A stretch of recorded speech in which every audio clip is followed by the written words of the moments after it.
डर नहीं लगा जब हाँ विवादित जगह पर? जी सर, हमरा ई डर लगले। चारों जब ही जब हम फॉर्म भरे गेली सर, हाँ, तो हमरा चारों तरफ से लोग कहे हाँ, सर जाई तो छी हम्म, लेकिन बच के रहब। अच्छा, तो केकरा से? हाँ, शीतल से बच के रहब। अच्छा, माने वो पहले लोग सब था। हमरा अपने के एको गो आदमी हमरा जनकपुर में नहीं मिलल। हाँ, यहाँ तक लगे हुनकर नजदीक के आदमी सब सेहो हमरा कहलक सर अहाँ के केकरो से खतरा नहीं हो, अहाँ के शीतले से खतरा हो। अच्छा, कि बहुत दूरफंदी आदमी छथि, हम्म, हिनका से अहाँ बच के रहली तो अहाँ के कथो नहीं होइत। अच्छा, आ कनिके दिन के बाद में हम ई रिजल्ट मिले, एकरा खारिज करू तो एकरा बर्खास्त करू, एकरा स्पष्टीकरण करू, हमेशा मानसिक टॉर्चर दिए के कोशिश कर देलखिन हमरा।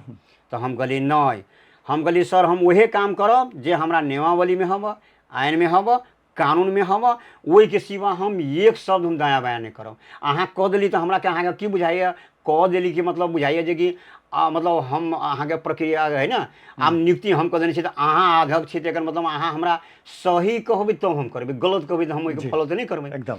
तो वही कारण से अपने के विवाद शुरू भेल हमरा।